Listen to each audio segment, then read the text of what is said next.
guy, ugly wife. Hello, and welcome to the Saladcast on Sunday, the 15th of March, 2026. I'm your host, Dan Train. Joining me today is Zachary Burgess. Not ill. And Robert Kemp. I feel worse having said that intro.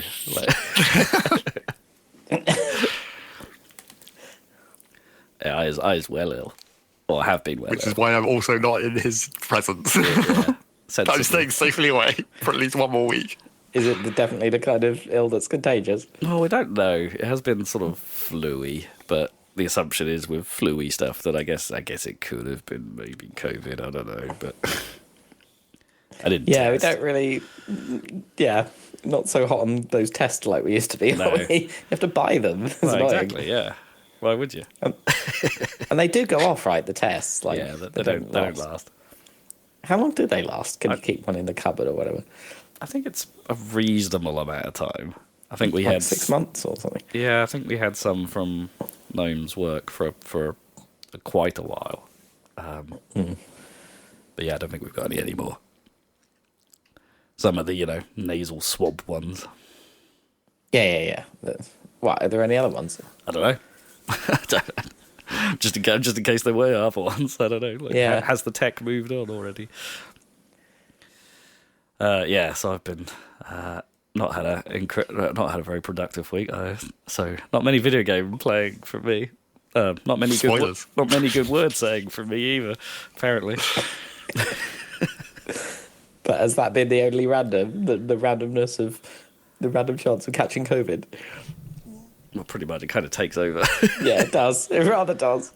It rather does. Yeah, it's not been great. Spent at least, I would say, 80% of 4 days this week just in bed, not moving. Wow, that's bad. That's proper flu situation. Yeah, it wasn't great. Yeah, maybe it was COVID. Yeah. Sucky. And it was one of those where it's like, It's like I normally try and work through feeling bad, but this was the sort of bad, where your mind is like, Yeah, mush. it's not where you want it to be in any No. way. It's like it thinks everything. It's like that meme of what is it? Is it the wrestling guy Vince McMahon, like just leaning back in his chair as his mind explodes as he sees the universe or something? It's like Okay. it's like it's that, but you hold no memory of it. It's everything and nothing at once. So are you super thinking or not, or unable to think at all? In that situation? Yeah, that's what I mean. I think you Maybe are it's both. super thinking, but no thread of thought lasts for more than like a millisecond or something. So you can't grab hold of build No. on any thoughts. Until you recognise it come back a few moments later, and it's like, no, we've had that thought, and it was rubbish the first time. Yeah, why are we thinking that again? And then after a while, that whole process starts to feel a bit physical, like a librarian's moving the shelves around in your face. Like, Inside, behind, in your face, behind your face, I guess. yeah. Yeah, up in your mind. Yeah, so that was pretty gnarly. And so, yeah, at least now I can hold some form of conversation. I was awake most of yesterday. Watched a heck of a lot of rugby.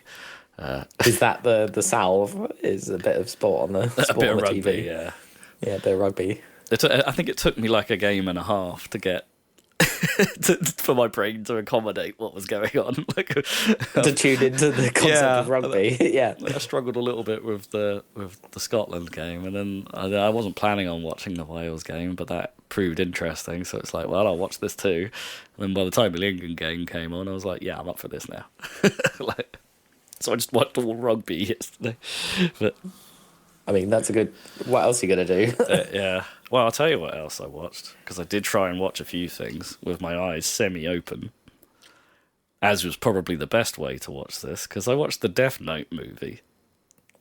Okay. Movie? What is that? It's a that the Netflix Netflix? adaptation. Just after watching the real thing, you watched Immediately after finishing the series, yeah. to But just was it because like we a established redo that- of the actual story, or was it a new thing? So Because we already said how it jumps the shark, like many TV shows do. Oh, but then follow that up with a bad adaptation. Yeah, absolutely. Yeah, I found the ending pretty unsatisfying to the actual series. It's like, I mean, it was always the way it was going to come under without spoilers or anything. It's like someone not you made a mistake, right? That was what it was always going to be. It's like someone you rely on let you down. Whereas Like Judas. Yeah. Classic story. Whereas Death Note, the movie, is mostly stupid people doing stupid things. Which is possibly my least favourite kind of movie, unless That's it's the intentionally opposite. being a comedy. Well, yeah. It It's really... meant to be about them both being clever. It right? really is. It's like Light is... I'm going to go for full spoiler of this because who cares? It's terrible. Light is portrayed like as bright, but he's also like a normally emotional teenager. So like one of the very first things after acquiring the Death Note that happens is he tells a girl About the Death Note. because he wants to talk to a girl. And that's a good way. Hey, I'm a serial killer. And I'm like, okay, you're immediately setting the tone. This guy's not very smart. And that just carries on throughout they make stupid decision after stupid decision, which I guess might be necessary for L to close in on them so fast. Within the space of a movie. Yeah. I mean, L is portrayed pretty well, in fairness, up until he becomes emotional and starts doing stupid things. And it's which is very much not in his character. Like, the whole thing is a disrespect. Is my personal take on it. It's just such a disrespect. Like, the whole Americanization of it is like the most eye-rollingly cliche. I mean, take literally you the could only thing I possibly knew imagine. about this adaptation is the fact that they cast Willem Dafoe as Ryuk, which seemed like really Is good great casting. casting. In fairness, it's perfect. Yeah, Yeah, it is 100% perfect. But even Ryuk's a bit more malevolent here. Like he's not. right. You don't feel like you're on the level with him in the way that Light and Ryuk kind of felt on the level with each other, right? Like it's. Well, that's what makes it interesting, right? Yeah, but also that was kind of the thing, wasn't it? Light almost was smarter than Ryuk at his own game in many ways. He's not here, not in any way. It also sort of, I guess it's never really demonstrated particularly in the anime, but Ryuk does sort of threaten at a couple points that it's like, well, I could just write your name in the book, and it's like, because it's my book, and it's like, well, but they don't that, and that's the other death god in the anime says that at one point, right? But like that never happens in the series. It's like it's not a thing. Like I don't know. It's just a bad movie. Also, it's very Dutch. You know, we talked about like films that are filmed like very Dutch angled. Oh It's yeah. like, this is very Dutch angled. I mean, some of that could be a reference to the anime, I guess, but don't do it too much. Yeah. Never do it too much. Never overuse the Dutch angles. Yeah, it's a bit much. I always complained about it in that HBO series about the American founding father John Adams with it's just constant Dutch angles in that thing. It's got such a good cast, but it's almost unwatchable because everything inside is wonky, in my Right, opinion, yeah. anyway. Yeah. I mean, it works for some things. It's just, yeah, it was totally unnecessary here. Like, it just made the whole film feel as wonky as its plot. Right, yeah. Yeah. Appropriate. Yeah. Well, you watched the bloody live-action Cowboy Bebop, which I stay away did, from. yeah. Just That was very Dutch as well, yeah. yeah. That was quite wonky. Again, potentially some okay casting for that. But Yeah, some good casting. I wouldn't. Yeah. I mean, my opinions, I think, are more positive than most people's on that show. I would have liked to have seen where it went a bit further. I think they cancelled it a little too soon. Personally, I was enjoying it, is what I mean. But like, it's a little bit sacrilegious. What's the word I'm looking for here? It's a little, it's not the same as the anime, and sometimes that's fine. But Yeah, sometimes that's fine. They go somewhere good with it. yeah, I think they felt like maybe they had a need to with Cowboy Bebop. They needed to show more of Vicious and Julia, and just went right. The big overarching story that you deliberately is mysterious. and it's like in like maybe 3 episodes of the actual anime, and it's like it is interwoven into everything here. You don't hear about it at all for at least 4 episodes. Yeah, exactly. And that's brilliant. It's like, so it is a different thing, but Vicious was well cast in particular. I thought they were all pretty well cast, to be honest. It was fun. Just just a different thing. But very wonky. So Dutch. You'll agree with me, I think, when I say like this film's biggest mistake, I think, is like one of the key things about the first half of Death Note was that Watari wasn't Watari's real name. Right, yeah. Here it is, apparently. How does that work? And I'm like, well, that's stupid. Yeah. This made this part very dumb and easy to make go away, leading to an increase in the dumbness stakes. Oh boy, yeah, that was a thing.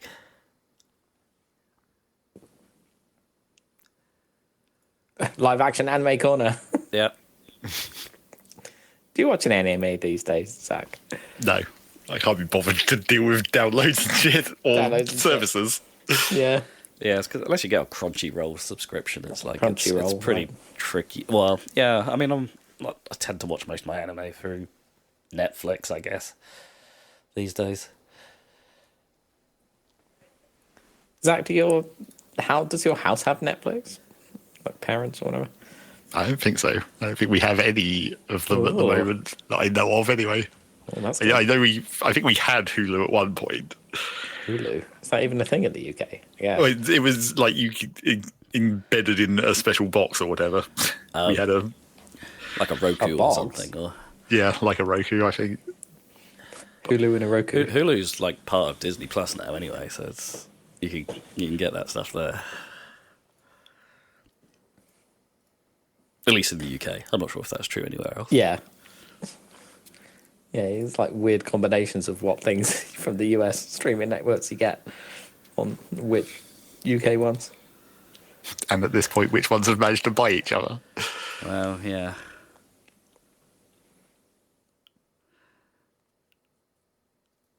You been watching anything catching your attention? Me? No, not really. I'm literally watching... I'm only watching TV from before I was born. No.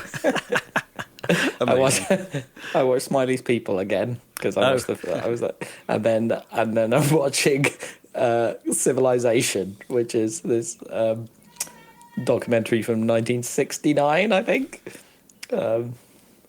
What's his name? Ken Clark, but it's not the Ken Clark you're thinking of. Right. Okay. It's a different Kenneth Clark. He's like a very academic British man telling you what he thinks of basically all of Western art history. And he has terrible teeth and bad hair. He's basically I think that's where that stereotype comes from, the big book of British smiles. I don't think that people in Britain had dentistry. Maybe it's just this guy. But anyway, he's very self-assured, and I just found it on iPlayer. I had seen it before, but...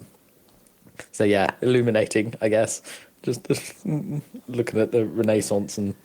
Because I can never keep them straight, all the Raphael and whatever, Michelangelo and... Right.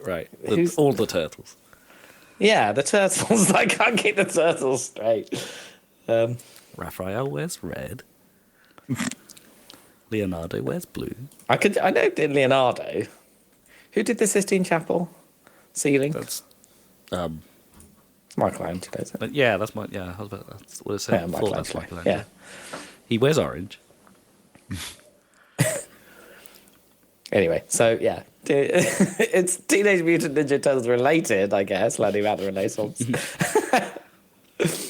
And yeah, then going from extreme high culture to watching people play the Teenage Mutant Ninja Turtle magic set on YouTube. Oh, sweet. Okay. No, it's not sweet. Oh, no. Why? Oh, I don't know. The theming is just like, why can't they keep that stuff separate? It's just, it's in standard, right? It's all, everyone being attacked by cheese. Yeah. Anyway. I mean, you showed us the lands last week. Yeah. The hilarious pizza slicer lands. Pizza slice lands. Anyway, yeah, that's what's going on. I mean, you would think that, like, surely just for marketability, making it as a separate product, even if it uses the exact same rules, would just make that better, right? Rather You'd think so, right? Be like, oh, this is still Magic, though. You want to kind of hide that amongst the branding. Yeah, but this seems to be making them loads of money. There's this big Spider-Man set with like a million different spider. You know, half the cards in the set are legendary spider creatures. It's like, what? The thing is I don't know that these. Do you think these crossovers are pulling in players that were already outside Magic, or is it just they must be if they're making, or is it just appealing to that same player base, like, or people that were already Magic aware and are just like, oh, now it's for me. It's got the cheese. I think it's definitely is. Well, it's definitely selling more, so it's successful from that point of view. That presumably they're people who wouldn't be buying the cards otherwise. But you can do it well. Like some of them, the Final Fantasy set was actually quite good, I think, in terms of the card design and like certain properties like fit more in with the aesthetic of Magic. Like obviously Lord of the Rings, sure, but like even Final Fantasy like fits. But Teenage Mutant Ninja Turtles does not fit. Come on. Ludicrous. I mean, I guess that they probably do have talking animals in plenty of places of Magic. But I don't know. And there's also this secondary because of course it's planes, isn't it? It was always like different fantasy planes with different things. But now, of course, because it's been Spider-Man and Teenage Ninja Turtles, there's basically a New York City plane that's forming. It's really dumb. What other ones could you fit in there? Yeah, well, probably loads, right? Oh yeah, I mean, like a lot of movies and shit happen in New York City. New York City, yeah. Yeah, there'll be a Seinfeld set or something. Friends set or something. Actually, I'm joking, but there are limited edition, like The Office Dwight Schrute cards. I believe it's a secret lair. What? Anyway, I should stop complaining about Magic. Not even playing it. Your brother's playing it though, isn't he? He's doing well. sorry, I was off mic. Yeah, he still does. Although he too has been ill like me, so not recently. Oh, okay, yeah. It's genetic, apparently. Probably. Apparently. Yeah. I very much hope it isn't. I take that back. No, I'm pretty sure it isn't. I think I'm like, yeah. Oh, that's what's been going on. Have you not got any bitching, Zach? Well, I mean, tales from my emails, because I'm getting stabbed by the other versions of me, annoyingly again. Accidental identity theft. Yep, 2 of them this time. Like a couple of weeks ago, it was a new one, Australian Zach versions apparently. But now the one in Texas is back again. I wonder if they're aware of each other. I mean, they're obviously aware of you. Well, I don't think they are. One of them is the one that I managed to find a side email route to actually be like, can you stop doing this? And then he apparently has forgotten that because it's not stopped. And I think I said to Rob last week, technically I could just like get in contact with the Australian one by mail because I have his fucking mailing address. from one of the orders he made.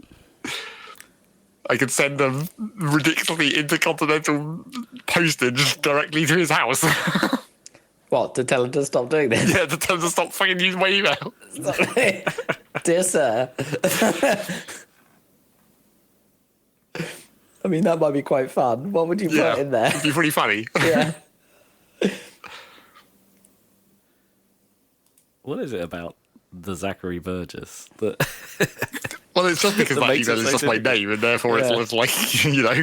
Yeah, I guess. Although then again, my other email, which is also just my name, doesn't get spammed. It's only the one. Huh. Well, now you're going to get spammed by a whole lot more. Yeah, just like cut that out or something.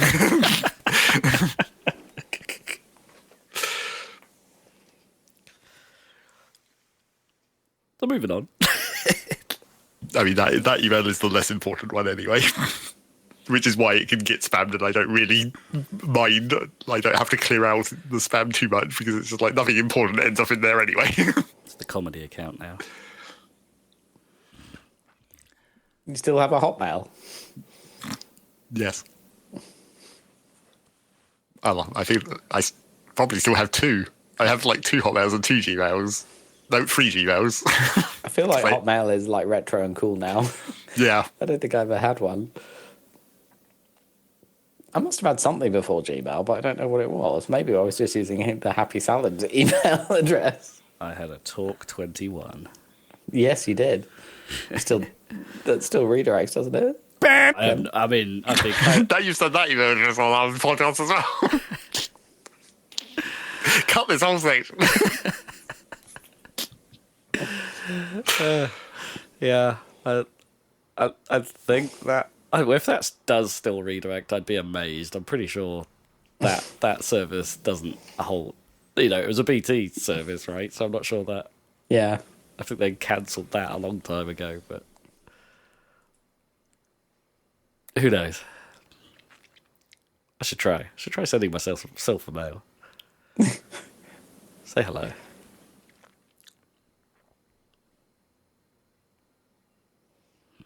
All right, that's the impersonation section news. Accidental impersonation. It's time for the video game news because this is a podcast about video games. News. What's been going on? EA. Oh, EA.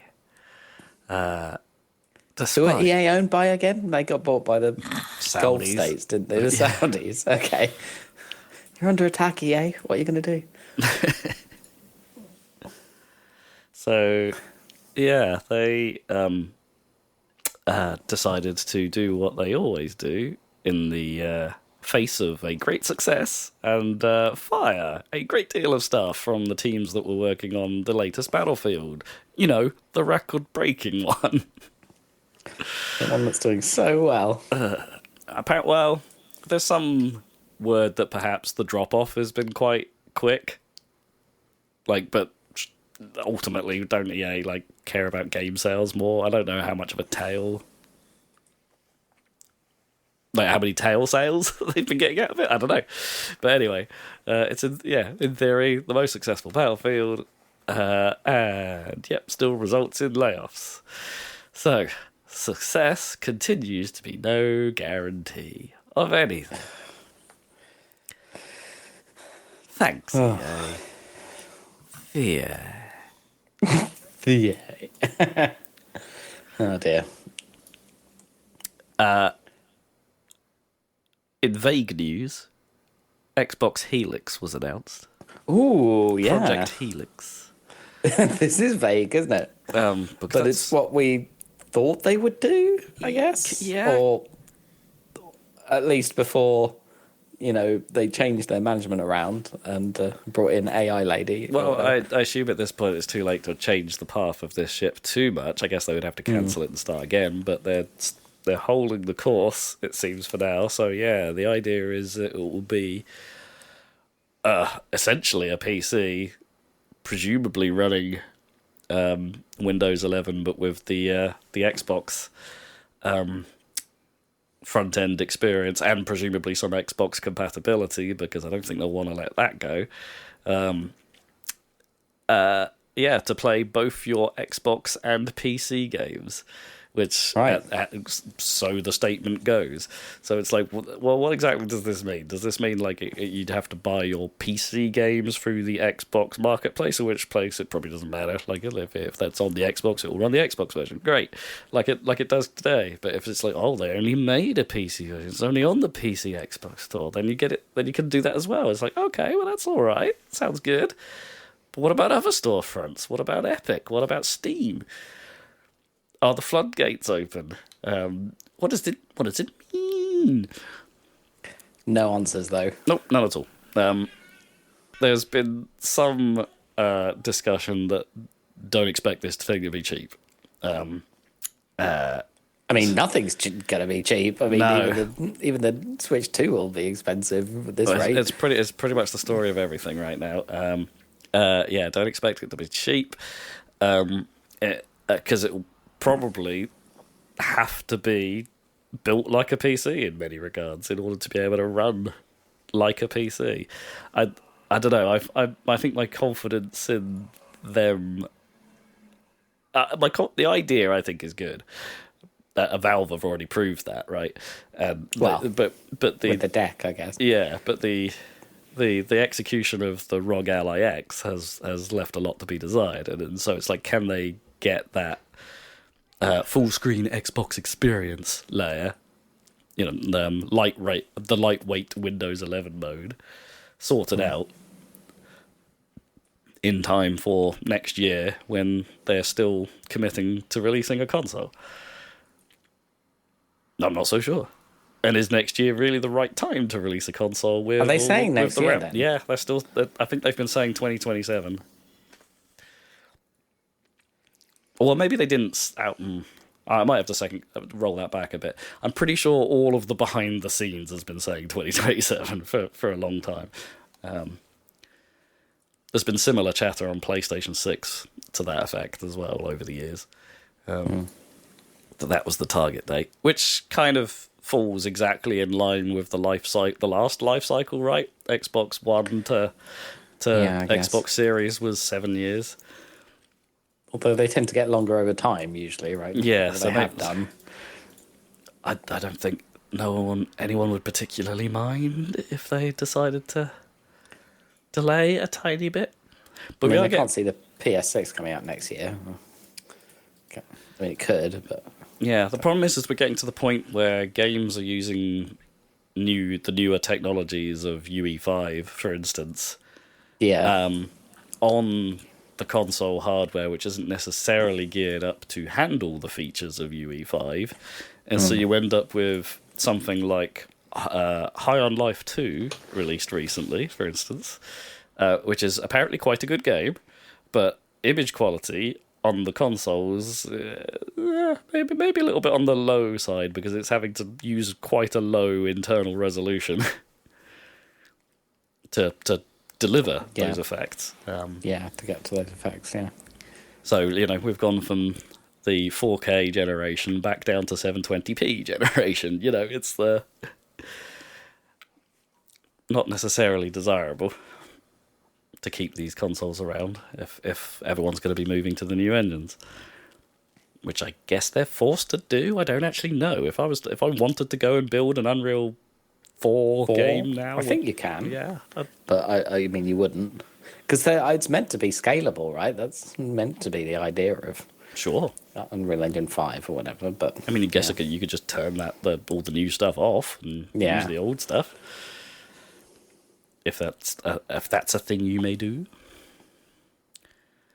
So that's Helix. That's kind of all we know right now. Committing once more. It will not be just a last-minute cash grab before AI eats us all, and we lay off the entire Xbox division. I mean, that's probably true. They've got to finish their current projects, and then they can all get laid off. Yeah, that's my bet.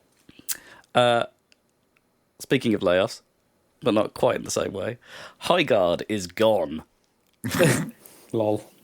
Otherwise known as, I forget which way around it is. Is it 3.2 Concords or 2.3 Concords?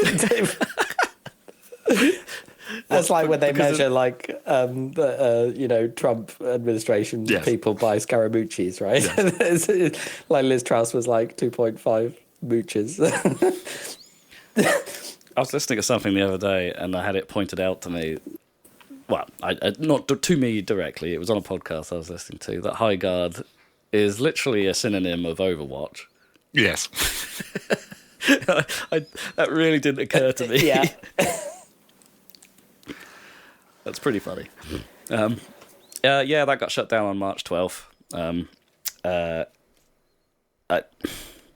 It's hard to know exactly what went wrong here, other than maybe the TGS one more thing reveal was just too big a position, and then it weirdly put too much expectation on it, or I don't know. It's hard to say. I think it's one of those that the people that played it, like, it was fun, but just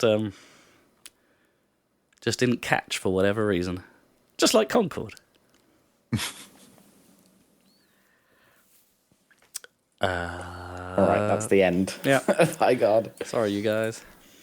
Roller coaster, isn't it? These things don't take long to appear out of nowhere and then totally fail. But I think two months is longer than Concord by about 1.5 months. 2.3 Concords or 3.2 Concords. Remember, but Concord was announced longer before it came out. So in terms of surely awareness of this thing being a thing. Yeah, I think Concord we had at least a year's worth of build up. And expensive we'll see CGI trailers. Yeah, we'll see how many Concord's marathon lasts. I mean, apparently Marathon's doing fine, so people like that well enough. Yeah, Marathon's doing fine.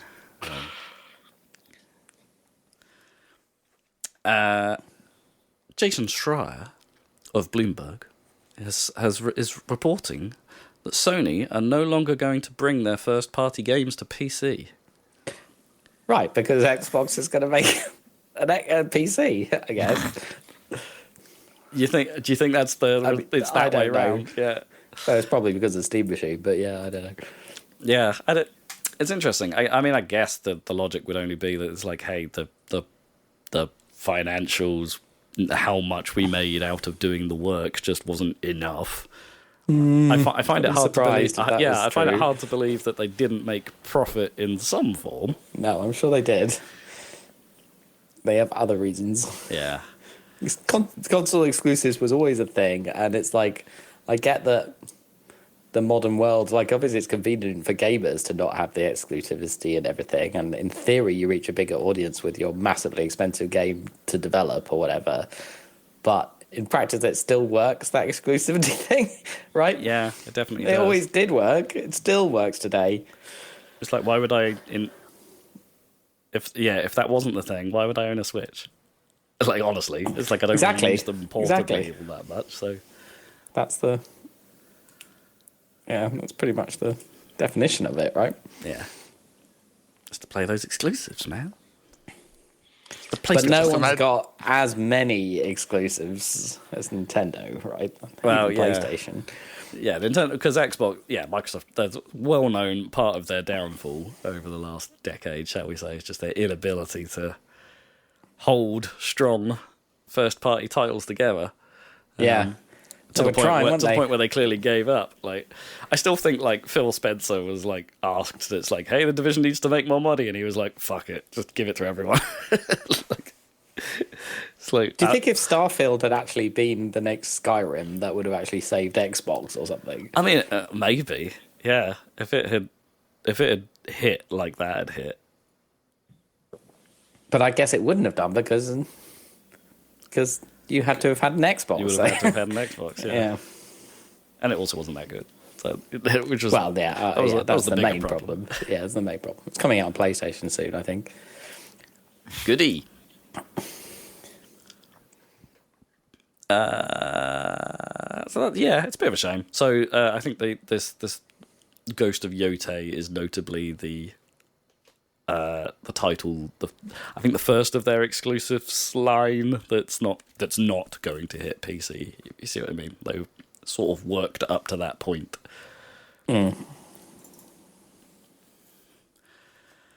Which I think is a bummer. I would have, I do want to catch up on. At least I can catch up on that stuff without having to buy a PlayStation to do it. I guess I just haven't. But it's nice to know that the option is there. Never mind. NetEase has reportedly pulled its funding for Gang of Dragon, which you may remember was the very Yakuza-like game being made by former creator of the Yakuza series. So yeah, his new studio needs to find some cash quick. Oh man, they could go into a Kickstarter or something. The worst move. Shed move.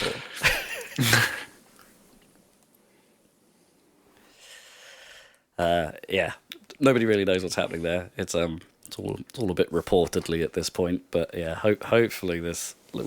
I'd like to see what this stupid game ends up being, because it's like the protagonist is basically just this fridge of a man. It seems just this absolute beef of flesh, rather than the somewhat suave nature of a Kiryu. So it would have been interesting to see where this went. Maybe it would be a little less goofy and a bit more hardcore. I don't know. I don't know if I want that, but obviously I've got time. I've got time for it.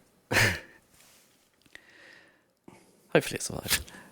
Do you have time for it? No, I don't. You still haven't actually caught up with the actual Yakuza games. Oh, no, I have time in my heart. In your heart. I shall leave a closet that hopefully the librarian won't move. A heart closet. Yeah.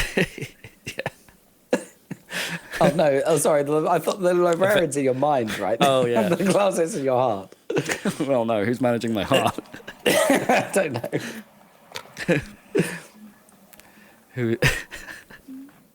Who knows their way around these ventricles?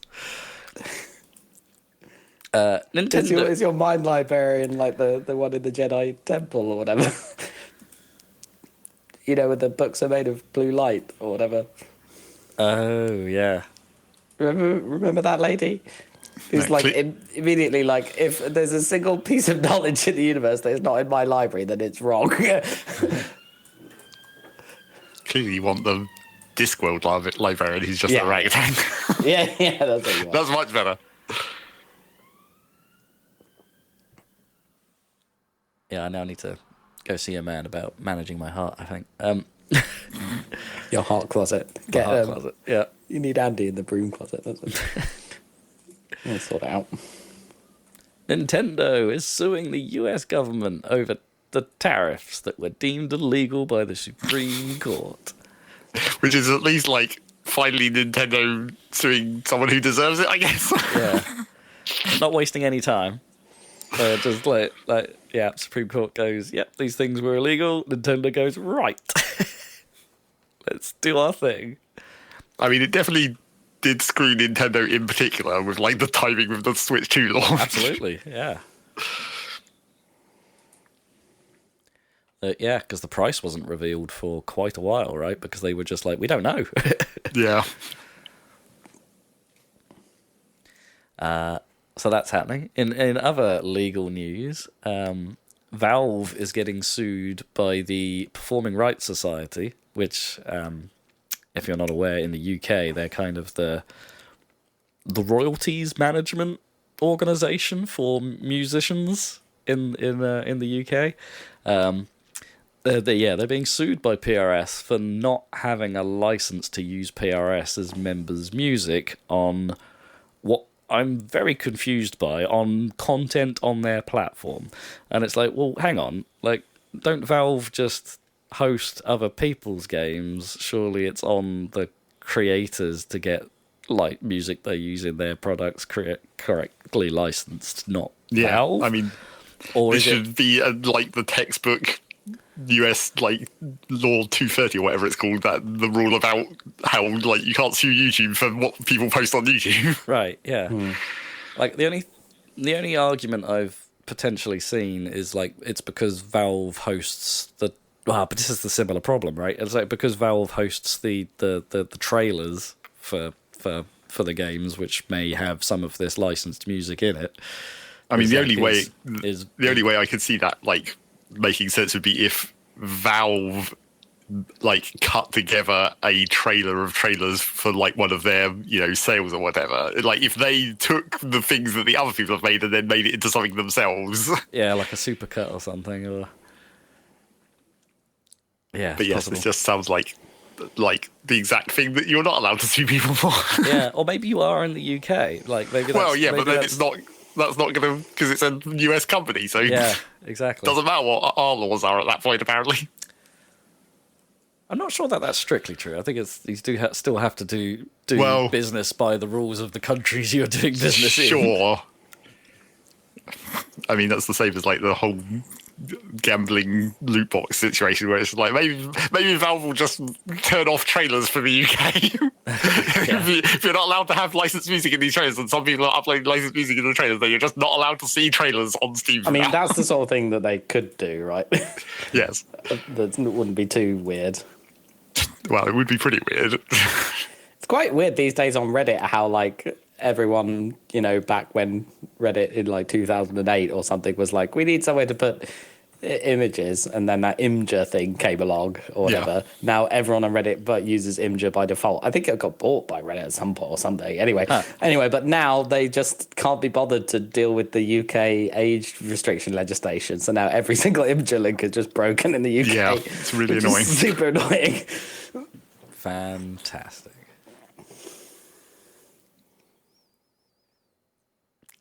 Good job, politic people.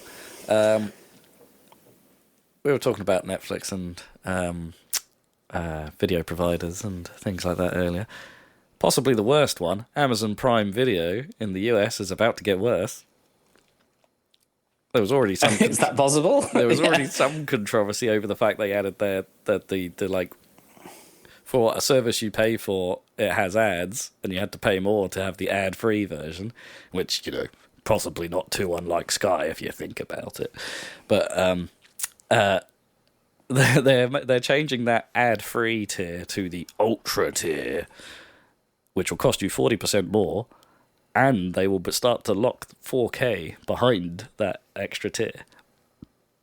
So, yeah, they're making it more expensive for no real reason and locking more people out of it. So, hurrah. Well, I mean, from their perspective, that at least makes sense from, like, obviously we're going to be sending a shit ton more data on 4K streams, so let's make them pay more for that.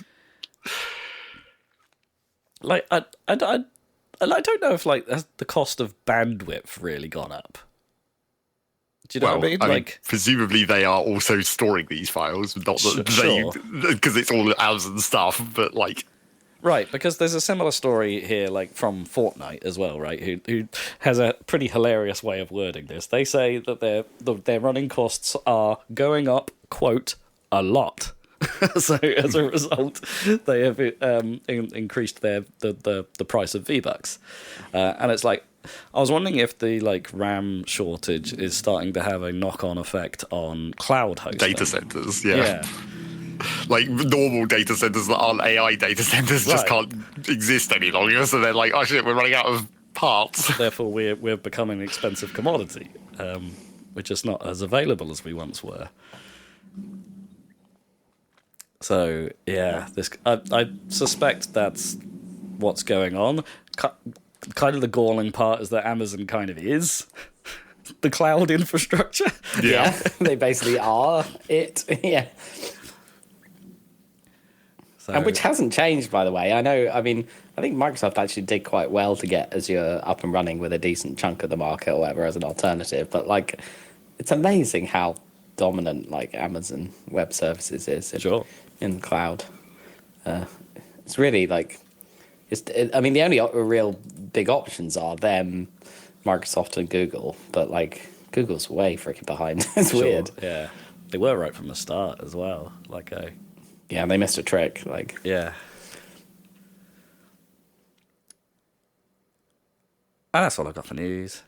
Happy stories for happy people. Yeah, shiny happy people holding hands. Well, I mean, kind of the point of the hobby is to have a happy time. I would have hoped so. Yeah. So we should maybe go into what we've been playing, and maybe, like, with all these people working themselves to death and then getting laid off, have maybe produced some happy times. we can pick apart and be a bitch about. Yeah, give Rob reviews too. Exactly. The industry doesn't have to make it hard to feel happy about it at times. Yeah. Well, maybe if we start with Zach, we'll have sort of indie games that are produced by people for their love or something. I don't know. Super much this time, but What you been playing, Zach? well, first of all, we have to go for why I haven't been playing, but unfortunately might be playing a lot in the future because as keeps happening, every fucking game is patching or like releasing at the same time. Right. Like there's been a Terraria patch, there's a Vintage Story patch in release candidate at the moment. Shapes 2 has announced its launch date. Satisfactory is having its next big patch coming out. Timberborn has just gone 1.0. Captain of Industry has just had a big patch. It's like, Jesus Christ, can you all stop doing this at the same time, please? This is because in your world, when something gets patched, you have to play it. Is that right? Well, if it's a big enough patch where it's like, oh, this is actually changing the content, or, you know, if it goes 1.0, it's kind of like, well, now is the time to play it. Yeah, I guess. But all games that you've been playing for years probably in early access or whatever. Yes. Like, if we still did Game of the Year, it would be like, this is where they all move out of the early access category into the release category. Yeah. We can now consider them for realsies. I don't think Captain of Industry is going to make it to 1.0. I think they're still going to continue to be in early access for probably the whole rest of this year. But yes, Timberborn has just gone 1.0 and Shapes 2 is about to. So those two. So yeah, I have been playing Captain of Industry. That's the only one out of those ones that I just listed that I have played a bit of. So I'll talk about that first. They made this patch as it is just a patch and not like a release or whatever. It has some new stuff, but maybe not super big changes. The main one is that they've basically allowed you to build actual bridges, so now you don't have to stupidly build land bridges between all the different islands by dumping shit into the sea. Now you can build an actual real bridge. Oh, you were just sort of making artificial landforms by dumping garbage into the sea. Yes, that was the way you used to do it, and it always looked really weird and dumb because it's like, well, especially because like for efficiency's sake, you build it like at the lowest possible elevation where it's like literally just above the waterline, so it looks even more stupid. Okay, and there's never any flooding or anything. No. So yeah, now you just have actual bridges, and to go with that, you also have amphibious trucks, so that you can like send the trucks across the water first to like prepare the land on the other side of the bridge and whatnot. Oh, okay. I was going to say, surely you needed the amphibious trucks before when you didn't have the bridges. Okay. Yes, that would have been an option as well, but they've solved both those problems simultaneously. And I guess you might actually end up relying on the amphibious trucks for a bit anyway, because when I got to the point of unlocking the bridges and looked at the cost, it's like, Jesus Christ, these are hella expensive. Kind of as you would expect, I guess. It's a bridge. Right. But can you continue the old tactic of dumping shit in the sea? Is that yes, I was like, yes, you could build a fancy bridge, but you still have all this like rock and dirt that's just piling up everywhere. So maybe some land bridges still will be a thing.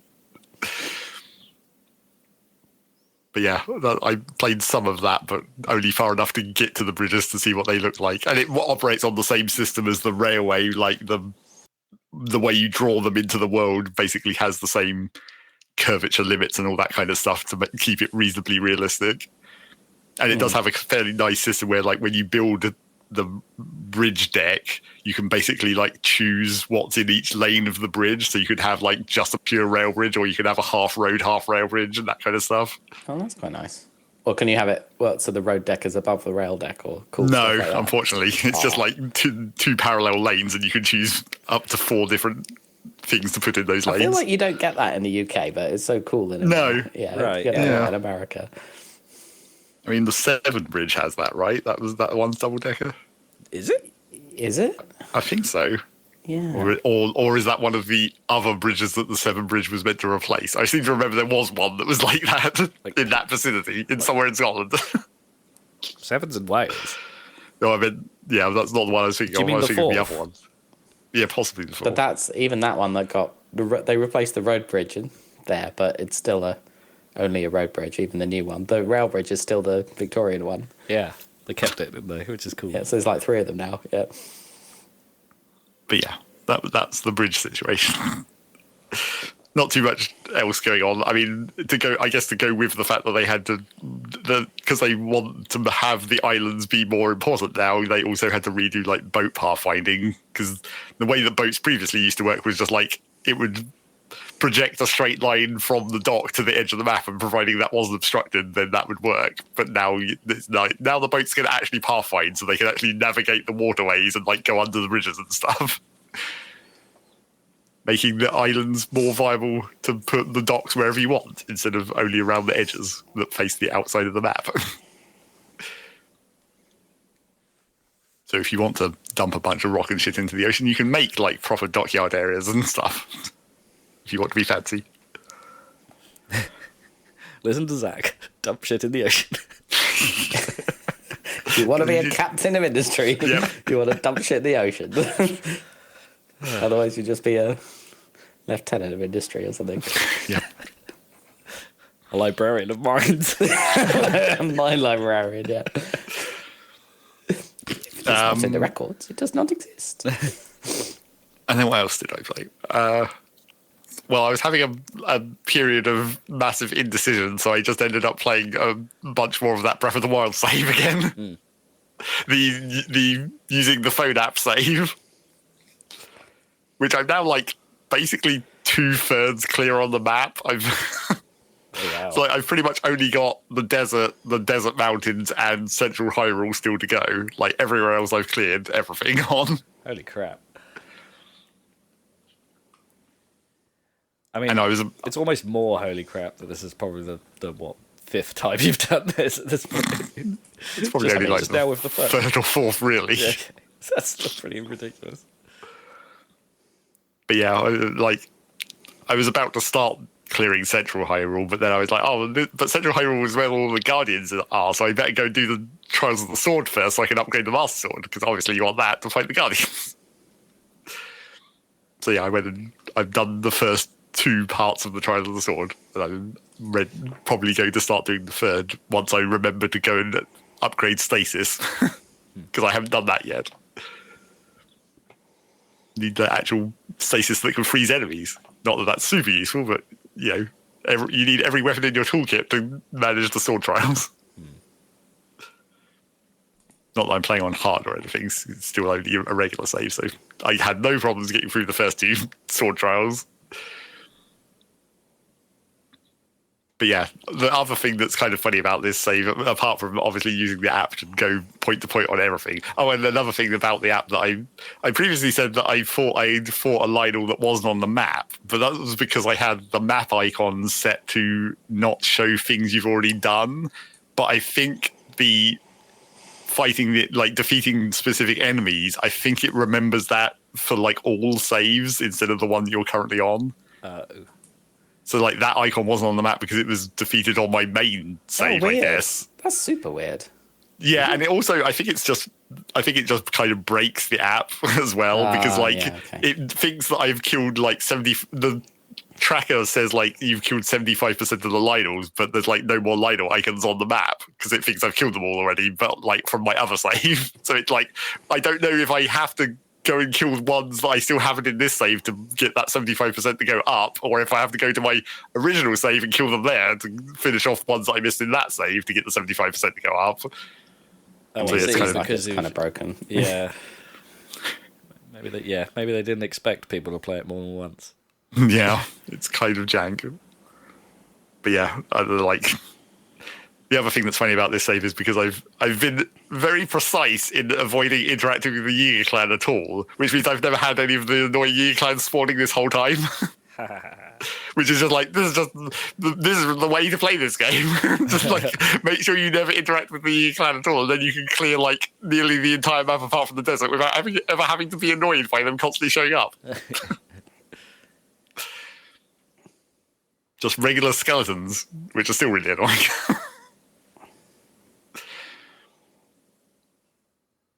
Although it does mean that there's that second shrine mission in Kakariko that you can't do without learning about the Eager, basically, because it's the one with that like the ball, and you have to find the treasure and everything. Oh yeah. So you actually have. I don't think that mission even spawns until you know about the Eager, so I can't actually do that, even though it's on the map on the phone. You can't actually interact with that until you've triggered the Eager clan to exist, basically. Yeah, definitely leave that to last. Yeah. I'm hoping that I can clear. I mean, obviously I can clear Central Hyrule, but I'm hoping I can also clear the desert hills without triggering the Yiga. I don't know what. I assume it's when you go into the desert, that must be the toggle. I mean, obviously when you go to the Yiga hideout, that's also. Yeah, that's the obvious one. But I assume as soon as you walk into the desert, because there's the memory at the Oasis also includes the Yiga clan, so you'd have to sort of know about them by then anyway. Also. My friend Gary went to the desert first on his first playthrough. I'm like, yeah, I've seen people do that. It strongly leads you towards the water. I mean, there is the one thing that I think might lead you in that direction is because if you've been up on the back of the Great Plateau, with the ice zone, you can see shrines down in that valley, right next to the plateau. That makes sense, and then you just keep following them, I guess. Yeah. I mean, I had a similar thing in Tears, right? When I landed, the first thing I did was run into a battle talus, and it's like, nope, big bag of nope. Right. That's not far from where you land, is it? I don't think so, no. I mean, that's still true in Breath of the Wild as well, though, because the normal route you come off the plateau towards Kakariko, you run practically into a talus if you go slightly to the right of the main road. Yeah, right. That's true.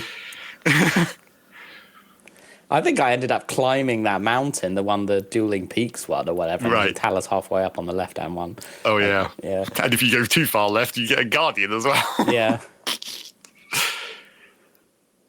It is kind of weird that, the app tracks Lynels and Hinoxes and Moldugas, but it doesn't track Guardians.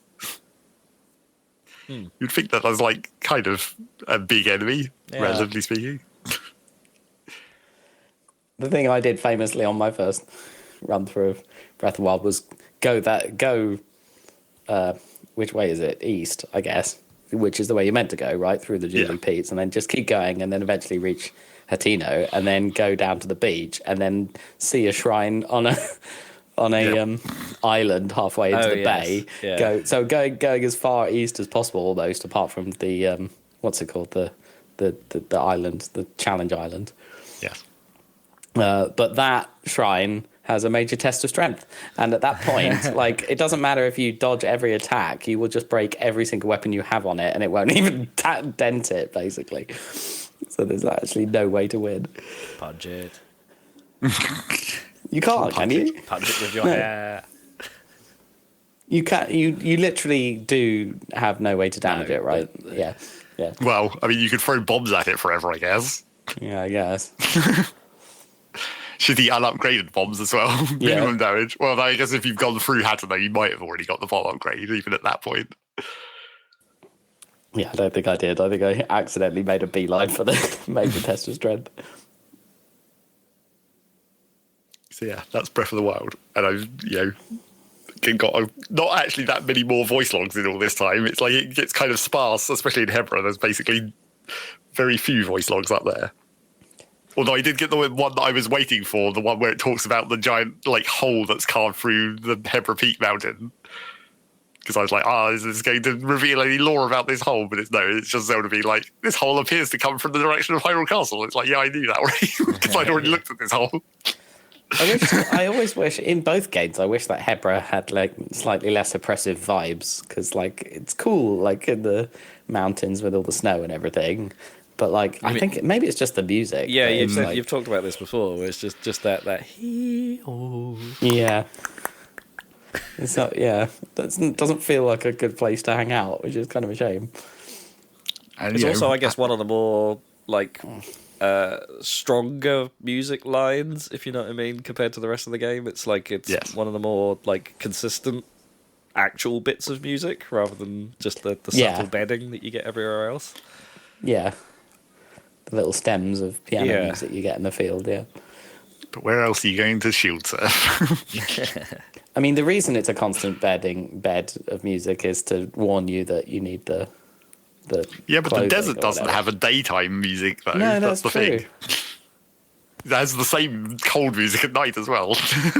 Yeah, that's what I want. A bit, slight more variety in that music. I mean, I know it would make sense, but it's like you should just be able to get rid of that music if you have the right equipment, but then you'd never hear that music. Yeah, that's fine by me. You just take the equipment off if you want to hear it. Yeah, but then you just die. Yeah, but yeah, I don't know. No, I don't mean like anything warm would stop the music. I just mean like there's some specific armor. Specifically equipable earmuffs. Yeah, You can't hear it. exactly. Equip the earmuffs. I mean, they could have been a queue, like when the conditions change, right? I mean, there is, isn't there? There's a little bell, Well, isn't yeah. there? When Well, conditions the change? start of that music kind of has that inherently. Oh, and so there's that, like... The warning of some status condition goes didn't, right? Like Yeah, Oh, and you sure. get a visual effect where the Yes. snow When it goes comes poof. in or whatever. Yeah. it goes poof. but you know what I mean, yeah, instead of the music just being a constant, it could be like, hey, by the way, like Yeah, that would have Just- been cool. almost like, you know, in Ocarina of Time, right, when the day-night cycle changed, and it's like there was the sting or the start of the music, right, when it became day, right, and it's like they could have done something like that in the desert, which would have been cool. Yeah. But the desert really is, I mean, there's stuff to find there, but it is quite flat, whereas like Heather is like a cool place to explore in theory. It's just like doesn't feel fun. Well, there isn't that much to explore up there either, really. Snow slows you down if you don't have the snow boots or whatever. Yes. And even then, it's like, yeah. Which was also another reason why I was slightly annoyed about having to do Hebra before the desert, because it's like, if I could go to the desert, I could get the snowshoes, and that would speed this whole process up, but I can't go there because of the Eager Clan. And that would slow me down if the Eager Clan existed, so it's like, Yeah. I guess this is sort of a trade-off. Yeah. I remember I just use being a speed little potions instead, I guess. disappointed that there isn't as much on the east, on the west side of the map as there is on the east side of the map. Yeah. When It's I really first played. pretty sparse along the whole top and left side. Yeah. Yeah.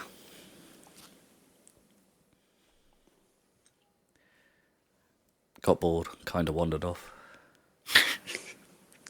Plenty of places to wander off to. Well, if you get lucky and find the Koroks. Also, it's nice using the app means I don't have to wear the Korok mask, so I can actually wear real armor That's quite good. Oh yeah. and actually have like set bonuses and whatnot. So that's Breath of the Wild. And then the only other main thing I've been playing was like some more Arknights because the patch happened. Ah. So what did it entail? Well, What The did thing it is that, like- entail? the thing is, I think they might have a problem if this is the like speed of their patching, because like if it's kind of hard to tell because they released like a roadmap for upcoming content and events and stuff, and so it showed like the next month, but the season pass type thing lasts 6 weeks, and this big patch that added more of the story and map and stuff came at the start of this next season, and I don't know if that's indicative of like it's going to be another 6 weeks before there is another patch like this or whatever, I see. because they didn't put the story content patch in the roadmap if it does come out before 4 weeks, I guess, because that's all the roadmap shows, the next 4 weeks.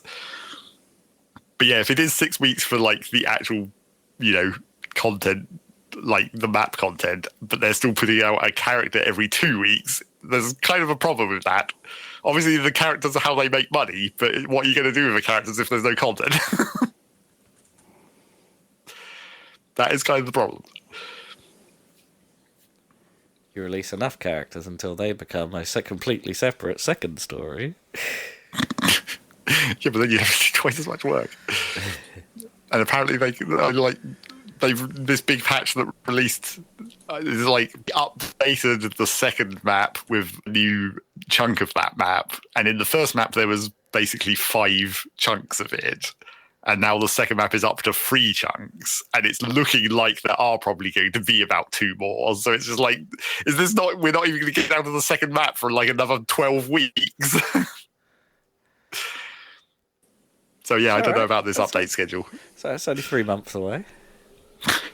Yes, but the trouble is that like when they've added this like 1/5 theoretically of this next map, it's like this is 2 or 3 hours more content. Sure. It's not much to tide you over, and if they're going to release another 3 characters before there's another chunk of a map, it's like I just don't see the balance of that. But the economy of gacha is already insane. Who knows how much money they actually make from this whole shit? Because if you do go and like do the actual maths and work it back, go through all the obfuscation and see what things actually cost, it's like this is insane. No, you always know it's a whale economy, but it really is. Because it's like if you work it back, if you assume like the worst luck or whatever, so you're only ever going to get the character on the mercy rule where it's like 120 rolls or whatever, Right. then that translates to like 240 quid. Whoa.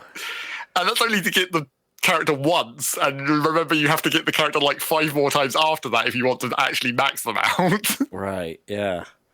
It's like, that's just ridiculous. But apparently it works. Apparently these games just make money in this way somehow. Hella whale economy. I guess, well, yeah, I wonder how often that actually comes to pass, like that worst case scenario. Well, pretty much. I mean, you Like, can look at the what is the percentages because they're not allowed to obscure these things any longer they're because not. of laws. But like, if like the reason that it's 120 rolls for the mercy rule is that the probability of just getting that character is like 0.8%. Oh, I see. So it can't, yeah, okay, I see. It's not that's always just that probability. Yeah, okay. Yeah.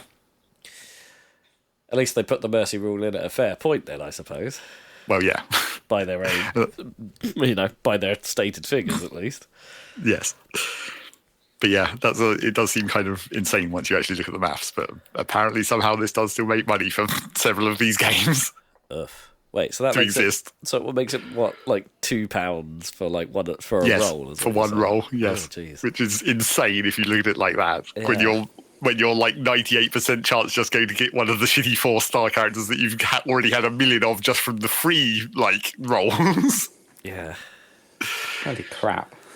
I mean, yeah, it depends. If the gain rate is also really slow as well then yeah, I guess there's a reason why these are Asian games. So, I don't know. They don't get the gambling in many places. Maybe, but yeah, there's like the other thing about that is now that I actually got to the actual end game grind stuff, it's like the grind definitely does suck. Which is like there's not really that much you can do, and it's all limited by like your daily energy as well. So you can only do so much of it at once to even gain anything. And then it's like, what are you going to do with all these characters? Yeah, right. You can run around on the map and just fight the random bullshit enemies, but like there's no reward for that in it. Like they drop rare crafting ingredients for making rare food, but the rare food is only like improved heals, and you're mass producing healing items out of your factory anyway. So it's like if you just want generic heals, you can make an infinite amount of them. Mm-hmm. But yeah, that's just awkward. And also, guess what element the new character of this 2 weeks is? Is it ice? Yep, it sure fucking is.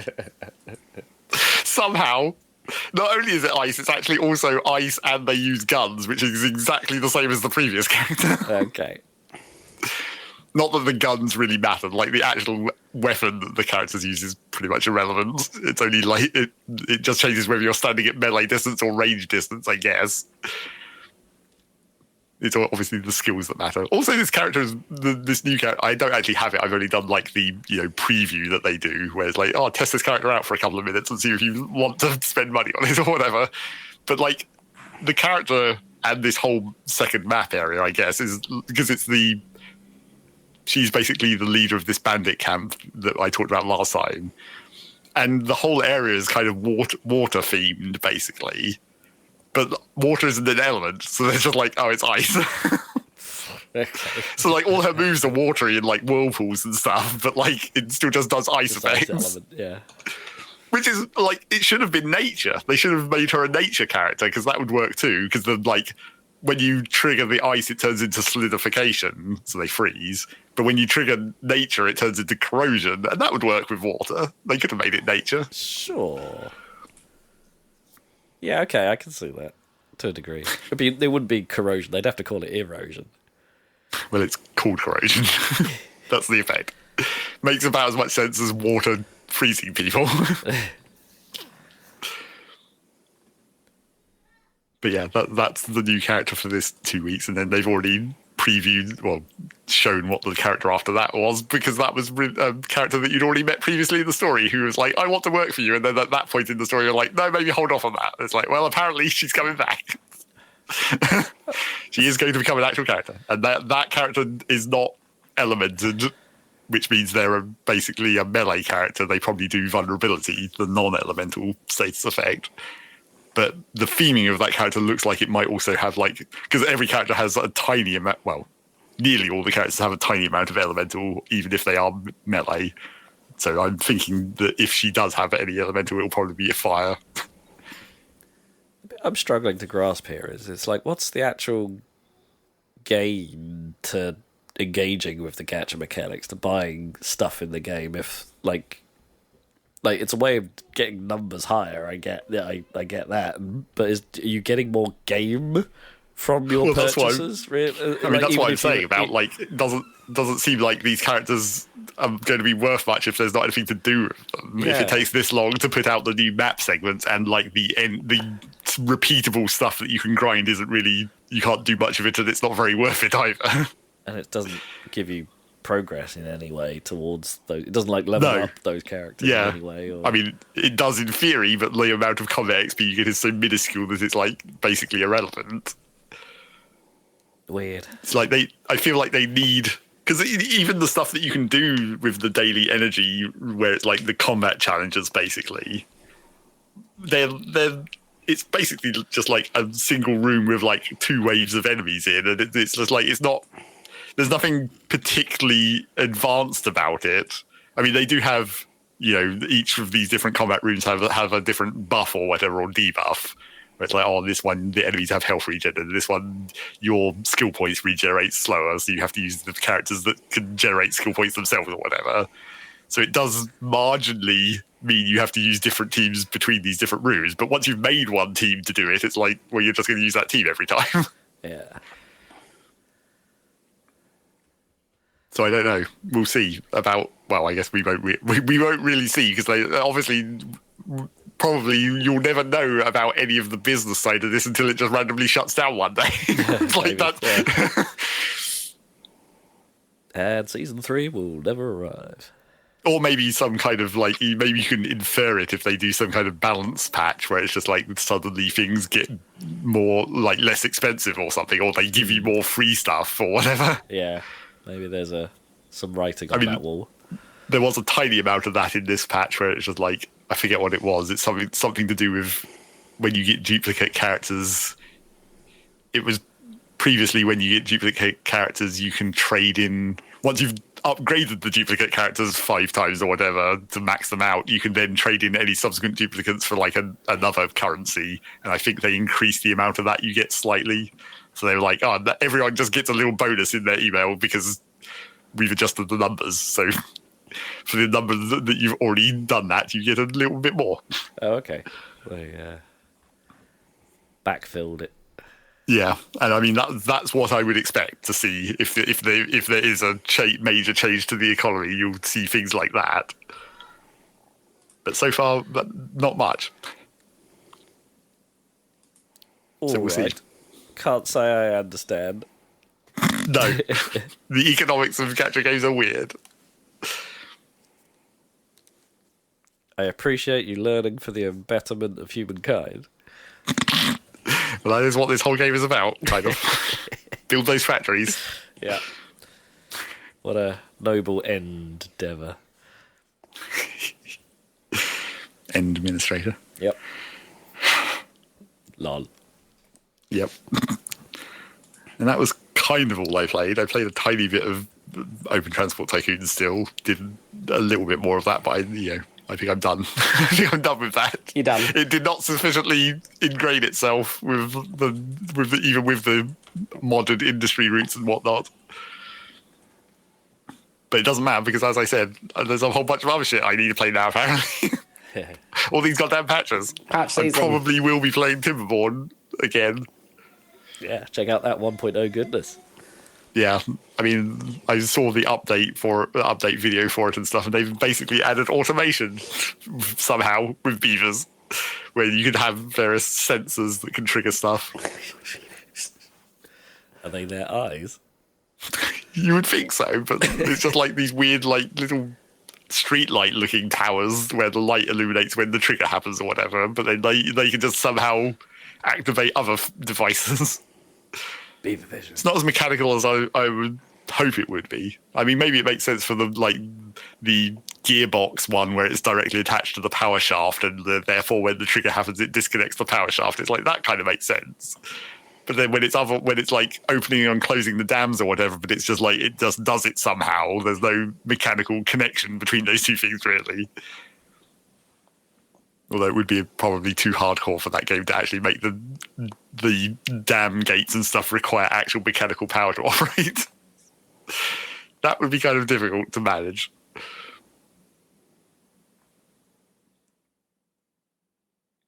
But yeah, I'll probably end up playing that. Also for achievements, because now there's achievements. Uh-oh. Yeah. Locked in. Although that's the other reason why the Terraria patch sucks, because they added more achievements and broke by 100%. Damn it. You're going to force me to play Terraria again to get all these achievements to get back to 100%. It's not a perfect And game. the achievements they added seem like they're super hardcore as well, which means even getting back to 100% is going to be a real pain in the butt. Disappointing.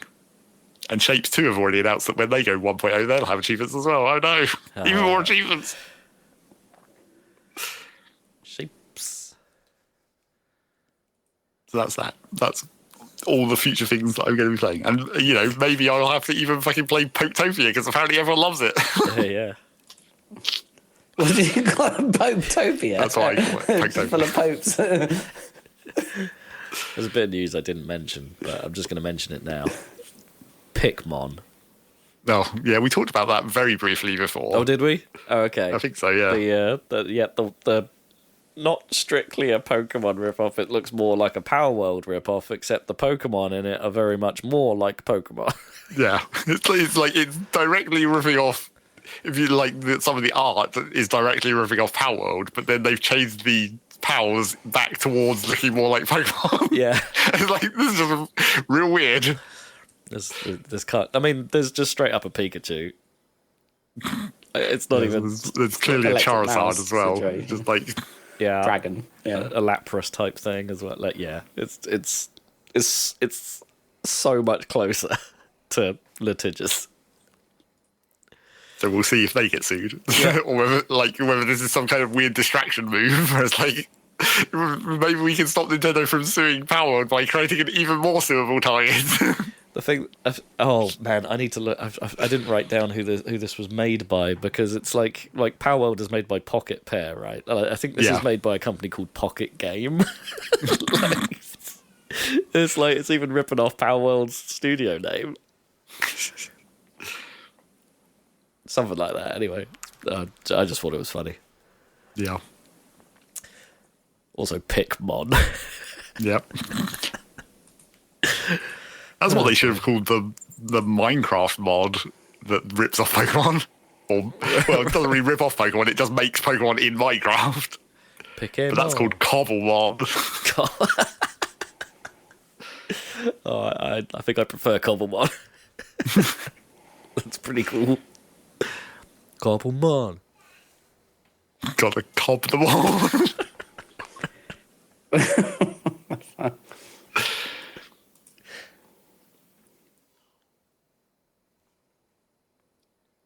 So yeah, What have you that's been me. playing then, Rob? Oh. In between illness. Yeah, when your brain has not been full of librarians and closets and Yeah. And rugby. And rugby, yeah. in rugby. Yeah, not a huge amount to talk about, properly, anyway. still been playing that there Metroid. Oh right, yeah. I'm not quite done with it. I'm getting the impression I may have missed a few scans somewhere along the way, and it's like that I don't think are possible to pick up. Yeah. I'm starting to get that feeling, which is annoying because I've been pretty fastidious. There was definitely one boss fight I did, and I realised after I'd finished it, it's like, shit, I did not scan that guy. Yep. Reload the save, go do it again. But I must have done that. I think I may have done that on the very first boss during the intro sequence. Right. And so I'm boned, right? Maybe. Yeah, probably. I don't know if I've ever bothered to scan Silex, actually, either. So I don't know if because when you fight him through the game, it's not really him, right? It's a robot disguised as him, so I don't know if that would count. But he might only be able to get that scan in the final boss fight. Oh, okay. He doesn't show up in the logbook at all. So yeah, I assumed I hadn't done it, but never mind. It's not too bad. Like I'm pretty close to 100% items though. I think I've got. Yeah. I mean, the game does make it perhaps a bit easier. I think. Yep. Than previous titles to do that. I mean, you just get a robot that scans the area and tells you where they all are. Yeah, I mean, I don't know if that counts towards the mysterious. I'm going to call it blue energy that's filling my UI.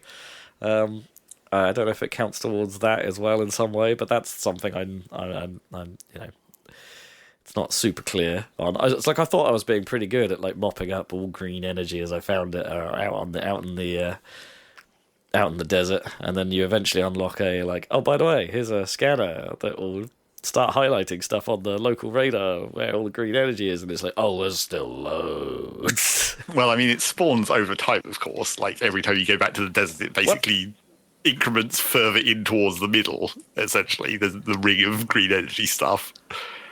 Oh, I didn't realise that. So what? So there's more being created towards the tower in the centre, like as the story progresses. Yeah. Oh. Well, okay. That makes it. Well, and I only started being like super serious on it when I came to the somewhat late discovery. It's like you really want that first upgrade. Sure. You really want that first upgrade. And also, there's a gating thing there. You do need to get that green energy because there's an actual blocking point where you have to have some. Right. Okay. Fair enough. Yeah. So I'm doing that. I'm still enjoying it. I think the pacing. I'm not sure I enjoy the sort of the fetchiness of the section I'm in right now. It does just seem to be like, yeah, you've kind of emptied all these places, now kind of drive around a bit and pick up these things and blah blah blah blah blah. It's not. It's reminding me a little bit of what Recall did towards the end of its playthrough, where it's just like, all right, now you just need everything. Just go and get everything, and then you can finish the game. And it's a little bit tedious, like not quite as driven, I think, as some of the rest of it. And it took me a while to work out how to get back into Lava Pool once you've blown that place up. Right, yeah. It's just like, you can just drive in. Derp. That was stupid.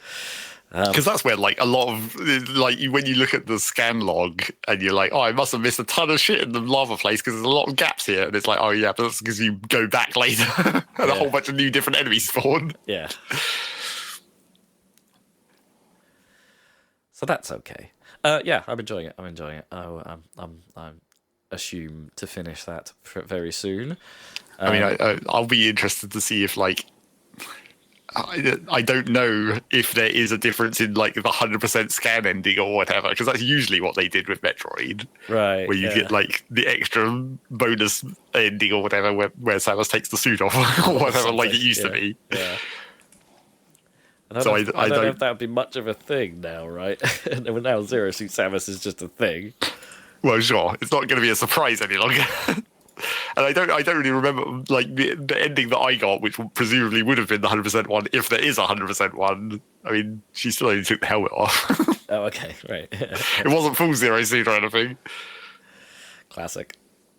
Yeah, I wonder if I don't get that then, if I don't get all the... But you said you didn't think you got 100% scans, though, right? Or did you... No, I did in the end, yeah. Okay. Yeah, maybe I won't get that. We'll see. I played a little bit more of that there shan't on Game Boy Color. My opinion on that has soured somewhat. Okay. That game was... If I wasn't playing it with save states, for one thing, it's like that game is really quite hard. Like, I think it's like... enemies seem to take like way more damage than it feels like they should, like from your hair whipping. And it's only just really occurred to me that some of the other attacks you can do more damage, but it's like most of the time you need your mobility over any of the other like stronger forms you have. Like you can turn into an elephant, but then you really can't move very far. But he has the strongest attacks, for instance, but it just means you're going to get hurt.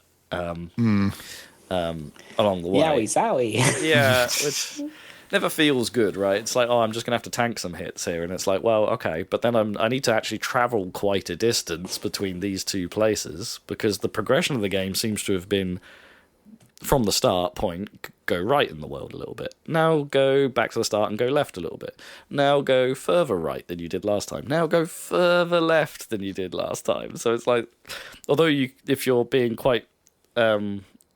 good, shall we say, in the dungeons, you can get warp squids that will let you nip about to the various towns you've discovered or deposited these squids at, I should say. Like, to make that a bit simpler, you're not really encouraged to use the warps all that much because, in theory, every time you're doing one of these traversals, you've got new abilities which you might want to use to find other stuff, like the incredibly rare heart holders that actually increase your life bar, so you can probably take some more hits, which you're going to need when you get to the point in the game I'm at, because there's some really bloody annoying enemies that just seem to take loads of hits and have like a really wide attack as soon as you hit them, and it's like, oh god, how am I supposed to actually deal with these in a efficient manner? I don't know. So yeah, I'm making very wide abuse of the save state. And then I ran into a dungeon which I think I kind of soft-locked myself in. Seriously? I think I managed to get to the boss. Like, every dungeon has an ability, like, in it. Like, a new dance Shantae can perform to turn into a new animal type. And the boss of that dungeon normally can take advantage of that form in some way. Yeah, I managed to get to the boss without that ability. And I'm like, this can't be right. And I've found this game like obtuse enough that I've been referring to a guide quite a lot. And I was like, is this supposed to have happened? And I'm like, oh no, it isn't. There's just a way to do it. And it's like, cock. So I'm going to have to go back maybe an hour or two because the save points don't seem particularly close either. In this game, which, if you remember, like, would have been on an actual Game Boy, like, the ability to, like, you got save... worry about batteries running out. Yeah, the ability to save, or, other stuff in your life suddenly needing taken care of. Like, the ability to save frequently in games that had save, I should say that, would have been a nice thought to have had. I don't know. I assume they got better at game design as the series went on. Probably. I can't remember what prompted you to play this 2002 Game Boy Color game. Just fascination, really. Right. Just I've played a few other WayForwards games, like in the past. Like I'm a big fan of River City Girls, for instance. That's a great game. Okay. And so that makes sense. And I've kind of always I've never played any of the Shantae games, and I was just like, well, I've got a few. Why don't I just start from the beginning and see how I actually feel about this? So yeah, I did just that. I started from the beginning. Mistake, probably. I probably should have started a few titles in. Maybe I won't finish it. I'm not sure. I'm not. I think I'm about 3/4 of the way through it, so maybe I will at this point. You know what I'm like. The other thing I have dabbled with very briefly, because I was kindly gifted a copy, is Arc Raiders. Ooh, really? The popular game. Unlike Shantae, maybe. A popular game. A modern game. I liked Zach's little groan there. Yeah. So, yeah, elephant in the room, I suppose. Before we even get into the fact that this is, hey, it's an extraction shooter, it's not exactly in our wheelhouse, blah, blah, blah, blah. Arc Raiders did come under some scrutiny when it launched for using entirely AI voice work. So what they did is they hired actors in full knowledge that this would be the case. To make voice models from their voices, and then every line in the game was, in the end, replaced using these text-to-speech models. That with the developers claiming it's like this was the only. We wanted to be able to have every single item in the game be pingable and have your characters, whoever they may be, read those out and say them. And so as we were developing the game, we could change those, right? And not have to get the talent back in to do it. So, yeah, it came under a bit of fire for that. And, I'll be honest, the models sound good. They sound flat. Like, I didn't, until I looked this up, I didn't realise they were AI voices. I just thought they were bad voices. If you know what I mean. It's like they sounded real enough. I just didn't think much of the acting. But that's why. But apparently at the moment, they are doing a bit of a recovery story on that, and they are actually putting, now the game's a success, it's like they're putting fully acted voice work into the game. So in a way, we can put this to bed a little bit, hopefully, but still, it's, I think you could see there's a little bit of controversy here over what counts as good use of AI or not, in a product that you're paying money for.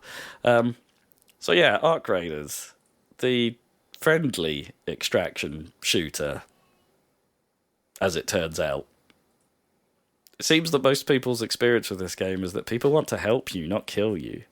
Well, And sometimes. yeah. So far, that has been entirely my experience. It's been pretty chill. Just going around, looting some stuff, shooting some robots, and then having some random voice going over there from over a hill, just go, "Hey, bro, anybody got any wires?" So it is real.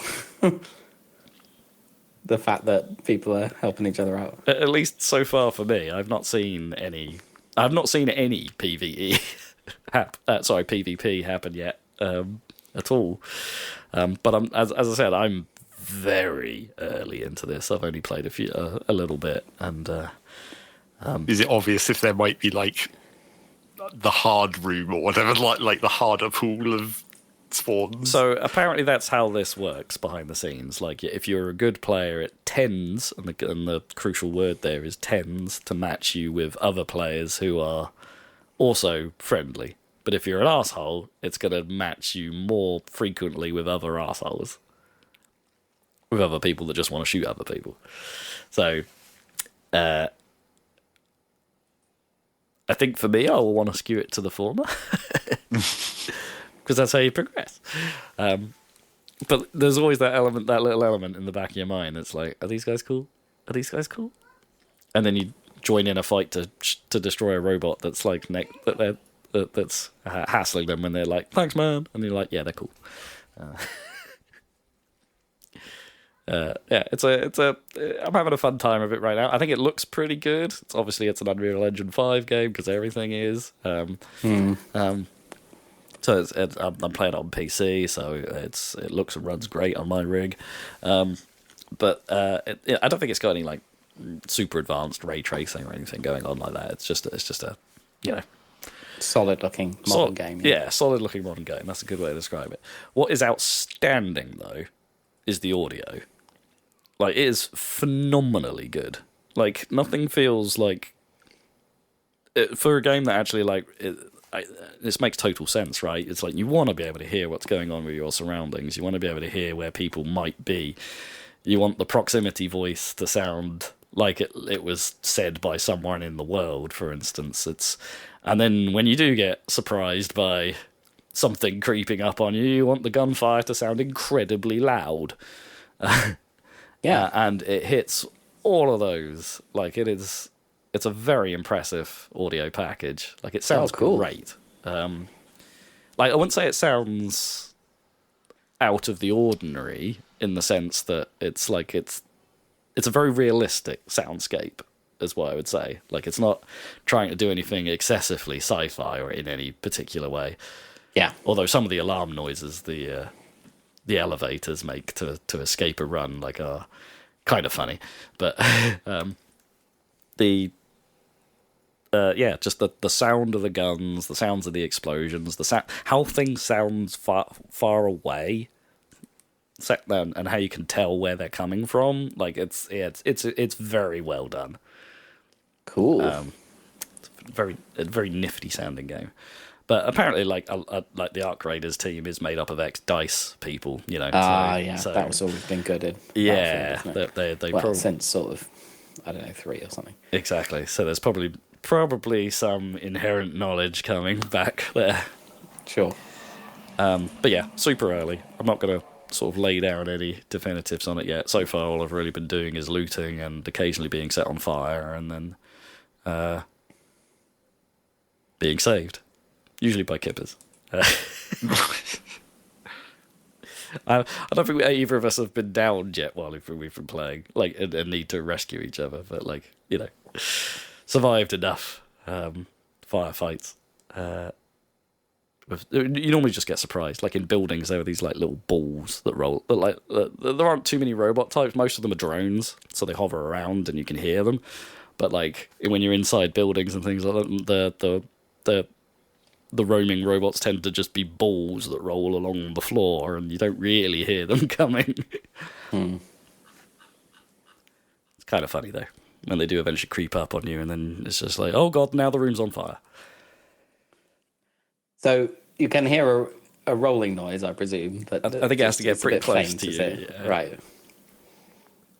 Creeper situation. Yeah.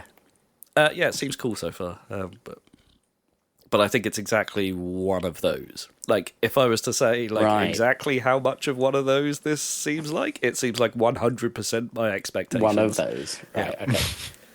Well, you know, good to have an archetypal game like that. Indeed, I suppose. The benchmark, or the bar, maybe. The bar is normally like the highest point, right? The thing everyone needs to beat, because it's a high jump reference, right? Or something. High jump, yeah, I presume. Like, so what's like the good, like, if you're, there's the name for, like, if you've hit this point, you're all right.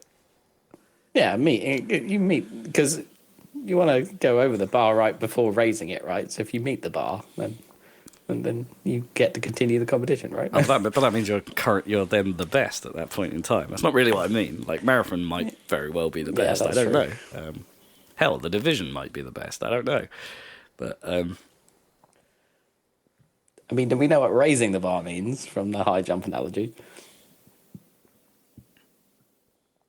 Well, yeah, right. Because that's when things better have embedded the genre. Exactly. Anyway.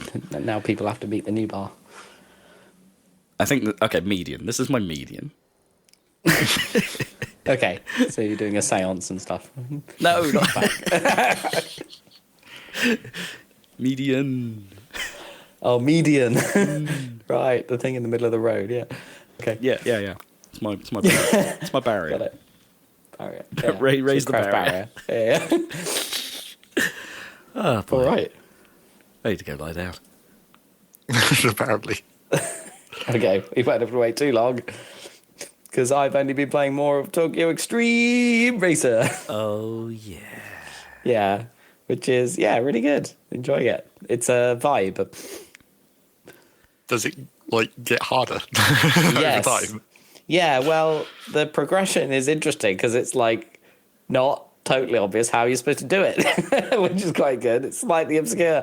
I'm gradually working out, like, because you go out cruising and, like, I managed to, I couldn't find a key. It's probably written in some manual that you have to print out or something. But, like, I've now figured out the color coding, I think, of the markers for the rivals that you can race. So that the green ones are ones you've raced before and you know who they are. The blue ones are like, don't know who they are, so you need to find the blue ones. Makes sense. And then there's different shaped or hollowed out triangles to represent the wanderers, who are not part of any particular gang that you have to beat, but are like just solo people that might be super over leveled or whatever for you, or have some very specific criteria before they'll race you. I keep running into this little what they call K car that's like a pizza delivery van, and it's called the wind of Napoli. But it won't let me. I don't get to race the wind. I keep finding the wind of Napoli, but I don't get to race the wind of Napoli until I meet the criteria. So I have to remember it. But I think that's the thing. But I figured out that everyone's playing with pizza right now. Yeah, exactly. Hasn't he heard? All the lands are pizzas. Yeah. Cheese as far as the eye can see. Well, I figured out, maybe I'm just not reading the instructions or whatever, but like you also find people to battle in parking areas, which makes sense. You go to the parking area and you talk to people, but there's also people you can challenge to races directly there. And some of them are part of the teams. So if you want to defeat a team, which you need to move to get to the boss and then move the story forward, I think you need to find, if you run out of blue triangles on the map, you need to go to the parking areas, basically. So figure that out. But there's definitely, like, you could definitely drive around large stretches of map without coming across something that you need to do to progress, which is, and there aren't that many, opportunities to switch lane, direction. Right, yeah. So you can be on a very long stretch of motorway for a while that doesn't have any blue guys on or whatever, then you're not really progressing. You can race the green guys that you've raced before again for more points and stuff, but it's not really progressing the, progression or whatever. Yeah. But I think if you stay out all night or whatever for a long time, you get more points that way, and there's various other ways to gain points. But it does seem like it's a pretty gradual progression, I would say. It definitely keeps you. I was trying to save up, because I want, obviously, my goal is my intermediate goal is I want to get a Skyline. Of course. Right. And on the unlock tree, I was like, okay, if I start with this, my current car's a 180 SX. Mitsubishi? Is that? Yeah, is it? It's on the same track as the. It's a Nissan, so it's on the same track as the to get towards, because there are like a unlock tree for the manufacturers. Oh, so I went for a Nissan 180SX so that I could build towards the, and also because it looks cool and 80s or pop-up headlights for the win, nice. Obviously. Yeah. But like, even if I have the unlocked all the cars before it, there's still some story progression thing. It says like you don't qualify to unlock this perk or whatever, but that one, it doesn't even tell me what I have to do in order to do that, because it's further ahead in the story, I guess. So yeah, it definitely keeps you. I think there's a different mode. There's like challenge mode, which I think gates these things. And I think there's an enjoy mode that you can turn on, which I think you still have to earn the points and everything, but there's no these story check criteria. Marks, story check marks aren't there. Yeah. Okay. And you can switch that on any time, but the button to switch it on, which is permanent, is marked "Give Up." Oh. So you can just go and press "Give Up" if you want, and that lets you continue that playthrough in the enjoy mode, but you can't switch it back. Yeah, it's quite funny. That is quite funny. Just generally the copy or whatever, the way things are worded is really funny. And like I said but last time, I feel like the localization, I can't tell if it's deliberately kind of cheesy localization or not. It definitely feels like it's very literal, right? Right. But yeah, it's good, which I think adds to the charm, definitely. So I'm trying to figure out what I'm supposed to spend my different points on, but I've decided I'm gonna upgrade my 180SX for the time being and try and keep up. Right. But if you sort of figured out at what point it makes sense to go for a new car, or Yeah, so I did get this one. So I did buy a new car because I started with a Truno or whatever it's called, or whatever it's called. And I think I did do the right thing there, but I think it's good to upgrade and, like, I changed the aero on it and stuff. Okay, so like, max out your current car before considering a... Something like that, but I can't get the next level up that I want to. So I suppose I could spend, and get loads of lower level cars, but I think it'd be better to, stick with something good. I heard that the RX-8 is good, but I don't like the look of it. It's not as cool an 80s as... The Mazda, you mean? Yeah, exactly, the Mazda. And then I think I've unlocked the first level of sort of, upgraded engine, upgraded suspension, upgraded... clutch, upgraded various bits and bobs. And I think the first level of upgraded transmission unlocks the ability to change the gear ratios.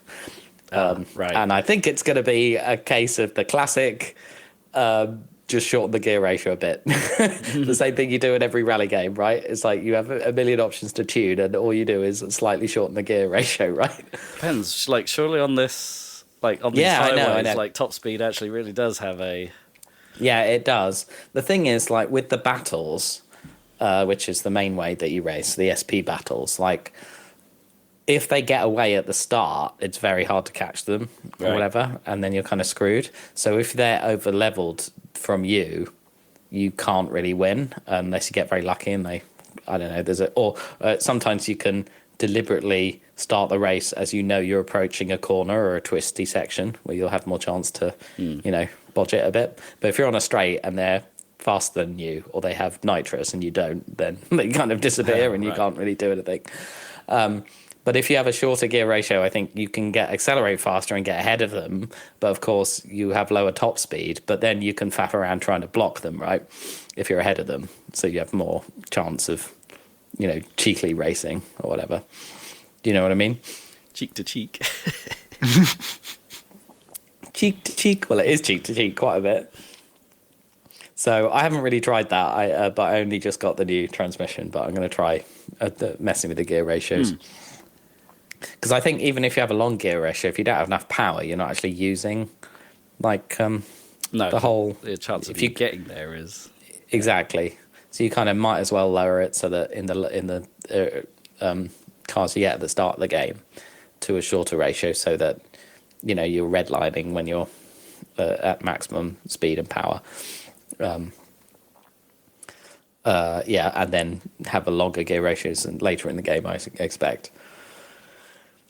But yeah, it's you just keep playing. I think the answer is just keep playing. It's a pretty slow progression, and it's pretty samey gameplay, to be honest, in that sense. But it is definitely a vibe.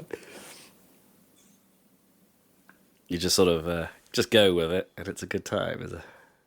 Yeah. I just stick on a playlist. I put on the Wipeout playlist on Spotify. Nice. Yeah, that's a good one. Yeah, and you just drive. Maybe I should share my full Wipeout playlist on Spotify. Yeah, I will put that on. It's got a good one. Yeah, it's got a lot of the Wipeout music, but also some stuff that sounds Wipeout-esque to me in it. Yeah, maybe I'll give you a little sneak peek. See what I've got in store. That'd be cool. Yeah. Of course, it needs to be a reasonable length playlist so that I can play for a whole session. It's pretty chunky. Yeah. Nice. Yeah, definitely share that. Yeah, it's working well using the Spotify app because I would definitely have got sick of the music by already if I'd stuck to it's perfectly fine, but it's like, it's even cheesier than Gran Turismo kind of Japanese car game cheese. We drink Ritalin. It's the food I like. Not that kind of Eurobeat, is it? No. That's a shame.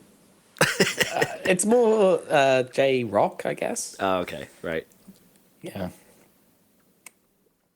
That's a shame. I Like guess Sonic I guess Adventure. Initial D have that style, like somewhat Yeah. part of that's their true. identity. Yeah. I think this game series, there's a spin-off series on the PS2 for that kind of racing, the drifting around mountains. Toge. Yeah, Toge, that's what I mean. Yeah, but obviously that's not part of this, unfortunately. But maybe if this is a success, maybe they'll make one of those games. Well, maybe. Well, those initial. I don't know that Sega ever actually stopped making those Initial D games. They're just arcade releases, right? Right, And okay. ones we don't get over here. Like we got That a would few of explain them over here, but like, yeah, I don't think they ever stopped making them. Well, we'll see what they do in Forza Horizon for Toge, and Sure, presumably yeah. that'll be in there as well. Yeah. Yeah, if I can ever get the handle on drifting in Horizon, I don't know. Well, they've got to try harder than ever with Yeah. with Japan setting. Yeah. I've never really got the hang of it in Horizon. But I guess this would be the chance to do like extra tutorialization for it. I guess yeah, maybe. train you in the drift scene. Yeah. Yeah, they'll have to. I mean, I think Horizon has a sort of like Get Out, like for that, and that there are like drift tires you can equip Oh, right. to Yeah, cars, and it's like, wow, now it's more drifty.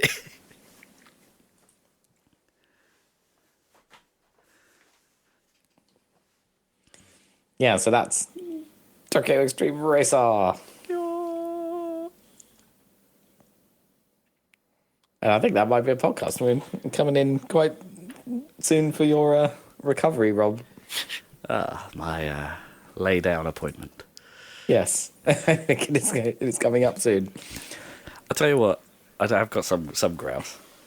That might as well finish Okay. out with. Let's grouse. So yeah, let's grouse. Was it like? I need a rhyme for it. Supermarket barking. I don't know. Doesn't even rhyme. But okay. I mean, it's pretty all close. makes sense. It's my supermarket bark. I'm angry at it. Like I don't know. Anyway, yeah, I think it's quite funny sometimes, like how oblivious people can be to the fact that they are in fact the problem.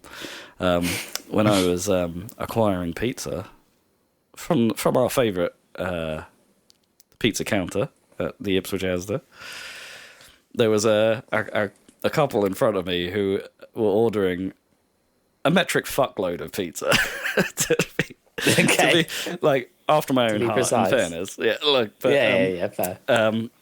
so I didn't hold that against them. It's like they were ordering a lot, but also they were taking their sweet time about it and got one of them wrong at one point, so they then had to like make another pizza. It was the nice person behind the counter, the one I like. So she was just like, "That's fine. We'll turn that into one we'll sell on the counter," and made another one up for them. Blah blah blah blah.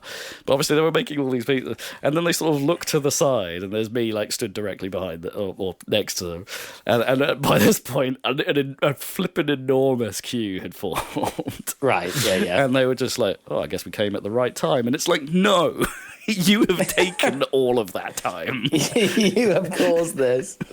Came at the right time. And Jesus. it's just like, oh my gosh. And like, are you... I like to think he was trying to be funny. Yeah. In which case, fair play. That couple did not come across that they were trying to be No. funny. Oblivious to what they were causing. Oh dear. There we go. Oh, came at the right time. That's pretty funny, to be honest. Ah, man.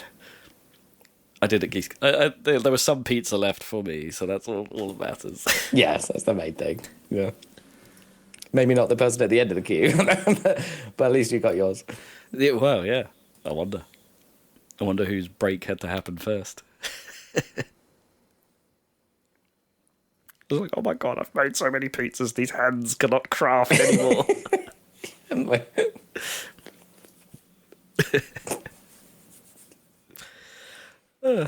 All right.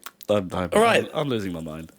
That's a podcast. Do check out our YouTube channel. We've got various Let's Plays going on, including Skies of Arcadia. We've got one going on. Yeah, there's one going on, Skies of Arcadia Legends. Check that out. Plenty of other longer Let's Plays and one-off Let's Plays to look up on the tubs. This is true. As I call it, the tubs.